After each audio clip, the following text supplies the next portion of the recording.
saya akan menyampaikan perspektif penyiarannya dan sesungguhnya bagaimana sih peran KPI dalam proses pengawasan ini, karena bagaimanapun sinergi antara Bawaslu dan KPI pusat sudah jauh dilakukan bersama ya. Tapi mungkin dengan adanya banyak tahapannya dalam pemilu, ya sepertinya sinergi ini tidak hanya dilakukan hanya di tahapan kampanye saja yang memang 10 tahun belakangan ini ya, gitu ya, di pemilu kita banyak diskusinya ngomongin soal tahapan kampanye. Tapi tidak menafikan bahwa ada tahapan lain yang sebenarnya itu juga perlu diperhatikan dan seperti yang sedang kita bincangkan pada kesempatan ini. Dan kebetulan kan yang hadir sahabat-sahabat Bawaslu Provinsi yang bisa saja udah 1 periode atau bisa saja sudah 2 periode, berarti sudah makan asam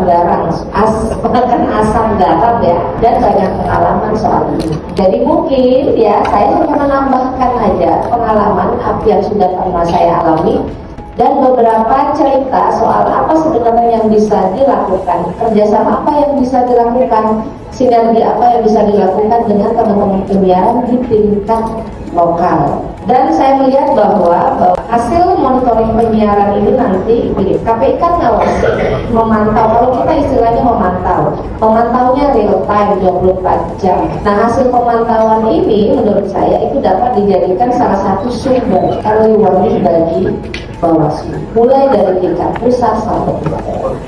Bapak Ibu sekalian, tadi sudah saya sampaikan bahwa karena Komisi Penyiaran Indonesia ini ngawasi media penyiaran, maka boleh nggak saya ngomong bahwa media penyiaran itu sebenarnya adalah salah satu sumber data, sumber informasi untuk mendeteksi kerawanan yang tadi teman-teman sampaikan, Mbak Yolanda, Mas Afif, gitu ya. Mungkin nanti Mas Erik juga, ya.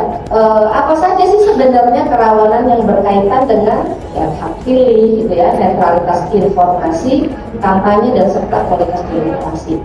Nah, pada kesempatan ini kita akan concern soal hak pilih. Ya. Yang pertama, ini saya menyampaikan perspektif penyiaran ini ada yang akan dikaitkan dengan pemutahiran data pemilih berkelanjutan. Jadi lanjut terus sampai pemilu. Udah pemilu lanjut lagi. Berarti logikanya harusnya ini data pemilih ini sudah sangat sempurna.